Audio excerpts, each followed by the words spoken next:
please help me welcome our next speaker to the stage. Melanie Haggard is a dedicated registered nurse practicing Reno, Nevada.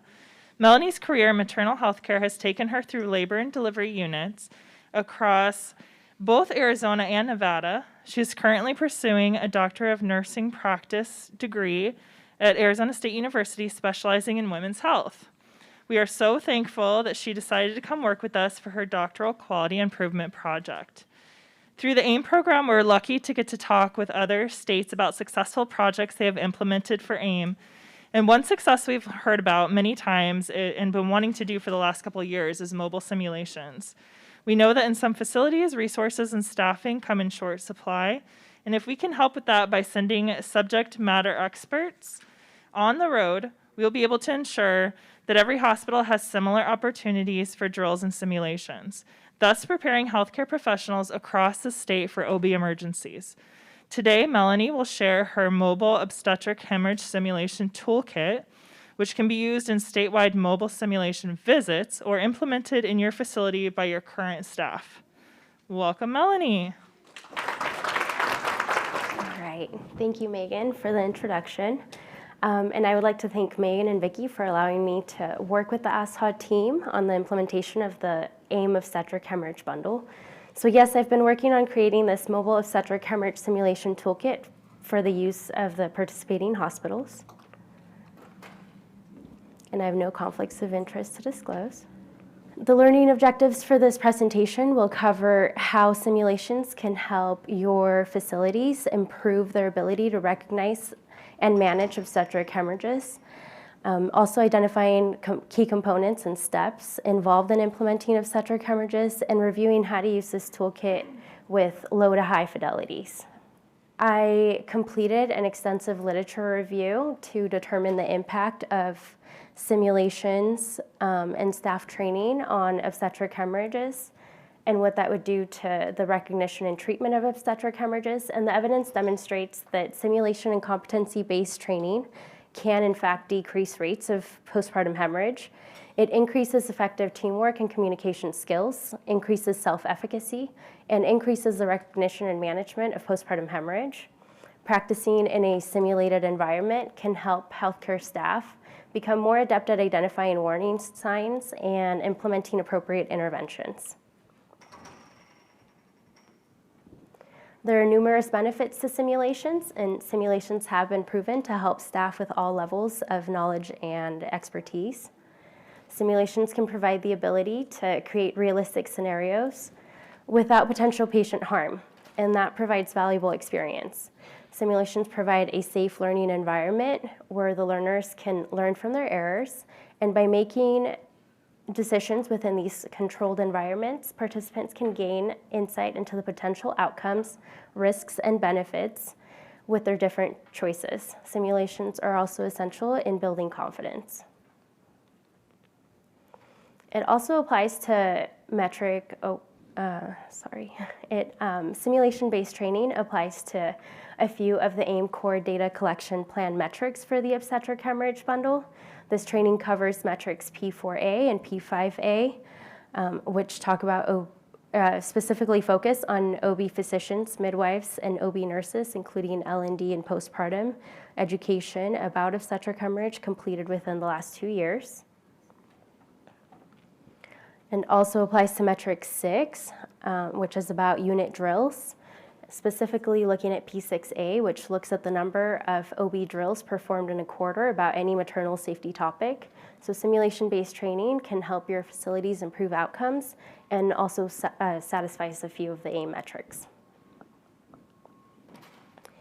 So we have been working on developing this mobile OB simulation toolkit, and the intent of the toolkit is to provide you and your facilities with the available resources to deliver the lecture content and facilitate the simulations. In addition, we do intend to pilot this toolkit and hire professionals to go around Arizona to actually facilitate the simulation. The toolkit will include a didactic curriculum with case scenarios and resources, and it will be provided in a binder format. The didactic lecture part will include the definition of obstetric hemorrhage, common causes of postpartum hemorrhage, stage-based treatment care algorithms, a lot of them to pick from, when to perform risk assessments and what to do with each risk category, and then how to measure quantitative blood loss during vaginal and cesarean section deliveries. The case scenarios come from the Alliance for Innovation on Maternal Health, and some of the resources that will be provided will be sample protocols, checklists, and debrief forms. Next, we're going to discuss some of the elements that are included within the simulation toolkit. This is an example from one of the AIM case scenarios for postpartum hemorrhage secondary to uterine atony. And this includes all of the pertinent information that you would need to know about the patient to run the simulation. Other example scenarios include postpartum secondary to retained products of conception and are responsive to a single medication, and postpartum hemorrhage secondary to uterine atony requiring intrauterine tamponade with a balloon or uterine packing. And this is an example of the case scenarios, and they'll be laminated for your use during the scenarios. And these will facilitate the flow of each of the steps of the actual simulation.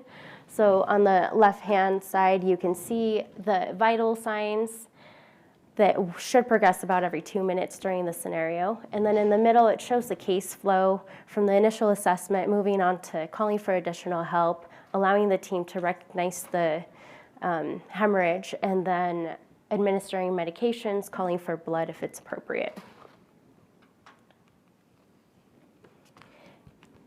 And we will also have printed vital signs with the current QBL.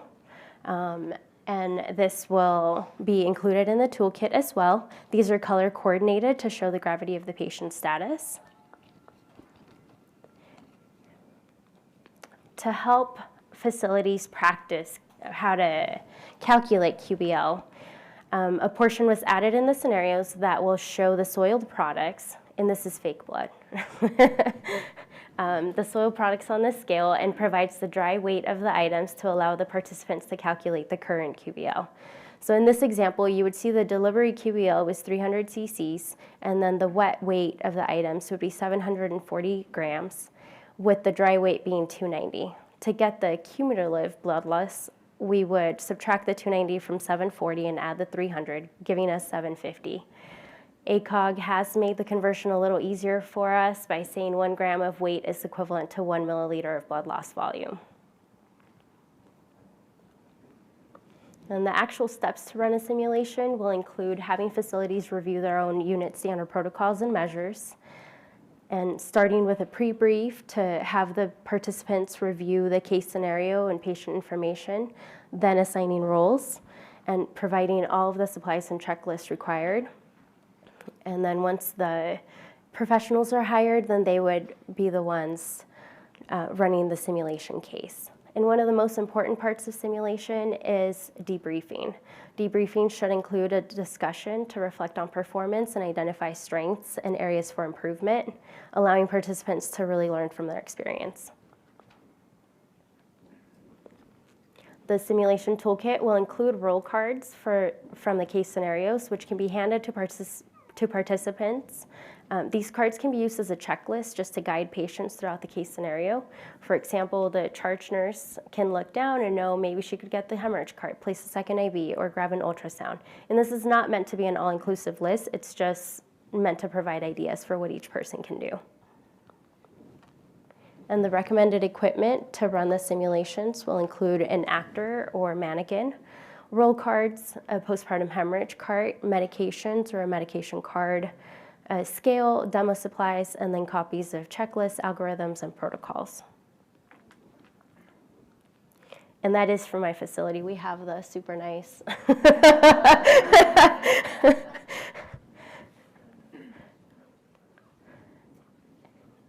And we will also have medication visual aids that can be used to simulate the medication and will be available in the toolkit.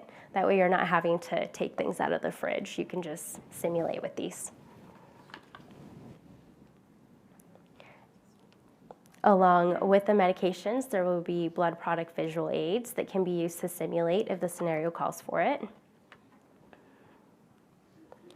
And when looking at the best practices in designing an effective simulation-based training program, we have to start with clear, measurable objectives and having case scenarios that are relevant and use various types of fidelity. The approach will be participant-centered, and we will provide all the materials and resources needed. We're going to begin with a pre-briefing session, which sets expectations, and then the post-simulation debriefing and feedback sessions promote reflection and improvement. This is an example of a debriefing form from ACOG. This is very user-friendly. It just requires check marks and focuses at looking at what went well, then looking at opportunities for improvement, like human factors, teamwork, situational awareness, and then also looking at opportunities for improvement in the system issues, just looking at equipment or blood product availability. There are various types of fidelities that can be used with simulations. They range from high fidelities using advanced mannequins to low fidelity with role-playing. And all simulation-based training helps build performance. It can help build different skill sets, so performance, competence, knowledge. Simulations can be done virtually or in person. They should all be team-based and emphasize coordination and communication. Now we're going to watch this postpartum hemorrhage simulation video created by Montgomery College, and they use low to high fidelities with the use of standardized patients and role-playing. As you watch this video, just look for areas of strength and areas for improvement.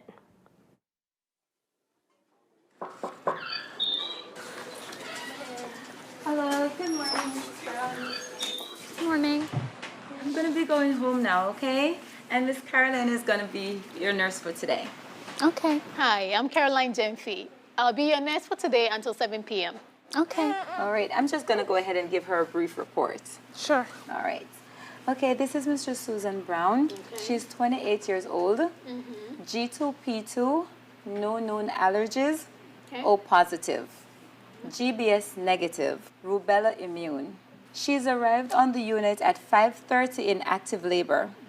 Spontaneous rupture of membrane at 6:10, and she had a precipitous vaginal delivery at 6:42. Okay.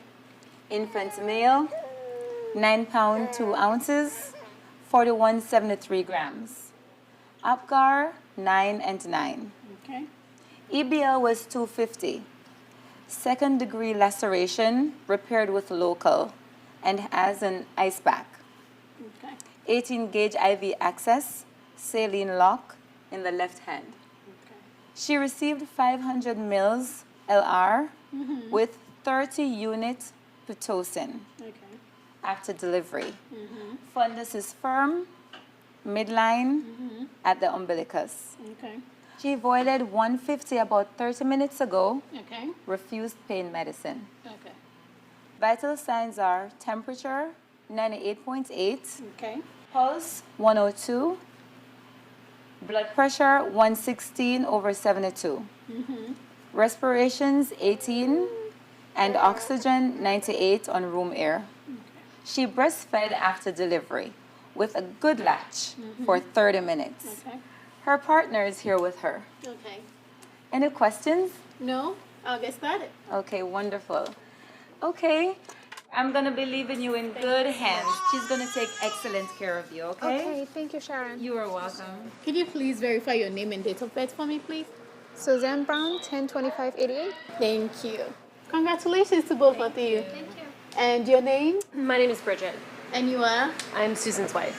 How you feeling? Any pain? I'm just tired and sore, but no pain. We're just glad this guy's finally here. Oh, yes. He's beautiful.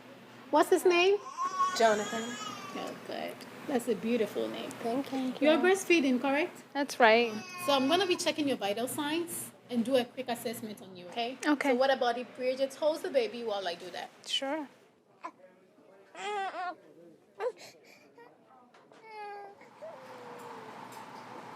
And I'm going to rub this around your arm, okay? Okay.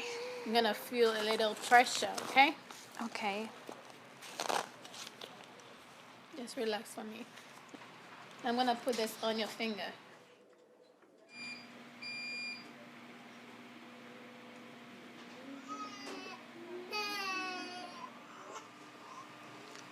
Good. I'm gonna check your uterus now, okay? Do you mind if I move the covers? That's okay.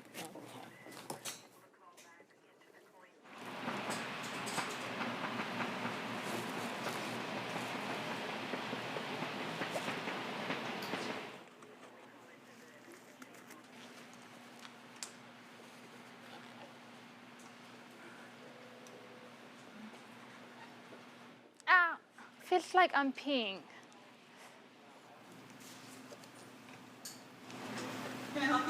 Call PPH code in 346. Code PPH in 346. What's happening? Code PPH. Why is she bleeding so much? I need to massage your uterus to make sure it's contracted to slow down the bleeding, okay? I need you to just take a deep breath and relax as much as possible, okay? Okay. My name is Vida. I'm the child nurse of the unit, and we are here to help. Okay, okay. We take baby out and put in the nursery, getting settled in the nursery, okay? I'm Amy. I'm the midwife on duty. What's the Hi. situation? Susan Brown, Gravida 2, Para 2, precipitous vaginal delivery at 6:42 to a 9-pound baby boy. EBL 250, voided 150 ml. Boggy uterus when checked at 9:42. Excessive bleeding with clots were noted there. Okay, I'll take over from the massage. Thank you. Baba, you'll be the medication nurse. Sorry, Mom. Take Caroline, some deep breaths. I I need know you it to hurts. take vital signs and Sure. support mom and partner, okay? Okay. Senate, I need you to be the recorder. Okay, arrival time. And can we get a Foley started, please? Okay, I'll insert a Foley. What is happening? Vita's gonna set up a catheter to empty your bladder, okay? It's gonna help your uterus contract a little better. BP 9555, pulse 116, respiration 22, pulse ox 94. Let's start 10 liters of oxygen, please. Okay. Can I get 30 units of Pitocin, 100 LR bolus, please? Foley in. On your finger. And for pain, Ketorolac, 30 milligrams, IV push, stat. 30 milligram IV stat. Okay, Mom. What's happening? You're bleeding because your uterus is not contracting. I need to get in there and take a look and see if there's any placenta pieces that are keeping it from contracting, okay? I'm gonna get you something for the pain. Okay. Brown, I'll give you pain medication, okay? Okay. It's Tolox, 30 mg going in, IV push. Ow. I'm gonna put this around you, okay? 10 liters of oxygen, repeat the mask. 10 liters per minute via rebreather. Ketorolac in, 30 mg IV push. Ms. Brown, Yeah. I'm gonna give you a medicine to help your uterine contraction. For that, okay? Okay. I need 6.5 sterile gloves, please. Right back. Okay, where's my baby going? She's going to the nursery, okay? Okay, okay. This is so scary. What's happening? You are doing well. Just take a deep breath, okay? Okay. Okay, Mom. Pulse 120, pulse us 97. Okay, Mom. You're gonna feel my hand going inside your vagina. Okay, you're gonna feel some pressure and some pain. Nice, slow, deep breaths of that oxygen. Okay. Okay. That's.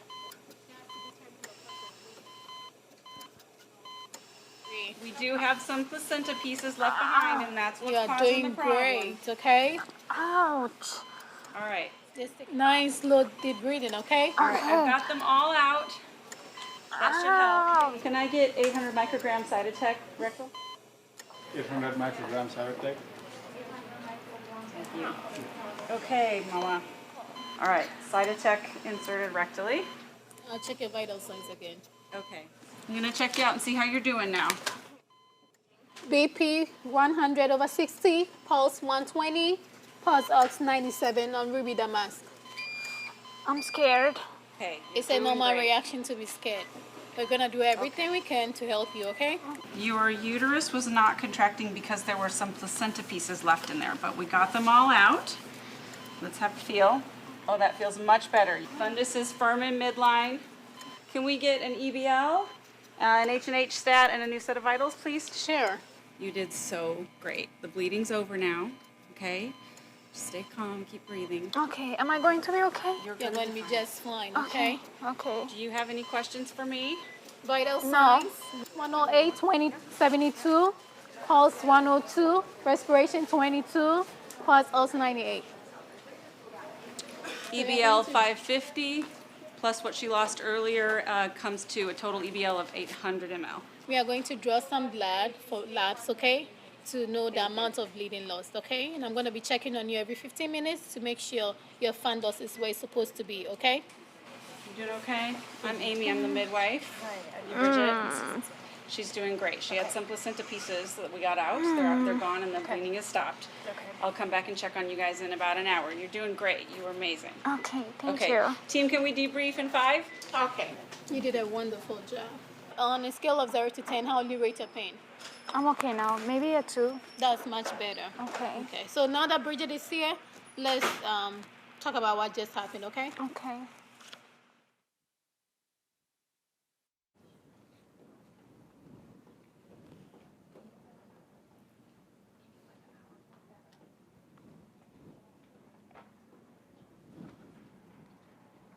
Okay, so when we look at this video, we know that it wasn't perfect, right? And that's how simulations go, and that's where we want to make errors. So that's the big thing here. And looking at areas of strength, so what went well in this simulation? Report on room 346. Yes, I am. Okay, so we have an Yvette Ogum.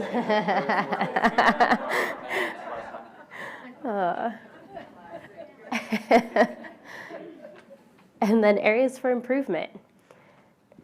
So when we're looking at this, things that I noted they did well was close loop communication. They assign roles, debrief with the patient and her significant other, and the team debrief was scheduled. Areas for improvement, misoprostol we know is not first or second line, so they should have considered methergin or hemabate. And then also use QBL instead of EBL. But overall, I thought it was a pretty good example of a simulation. And these are 3 extra examples created by AIM that are about 5 minutes each in length. I won't make you watch them today, but you can watch them whenever you'd like. And they use a higher fidelity with a mannequin. They also use the vital sign cards that will be included in the toolkit that you can see in the picture. Thank you for listening to the presentation about the Mobile Obstetric Hemorrhage Simulation Toolkit. I hope that your facilities will be interested in participating. And if you are, please contact us at this email address. And all the references used for this presentation are included in the slide deck. Does anybody have any questions?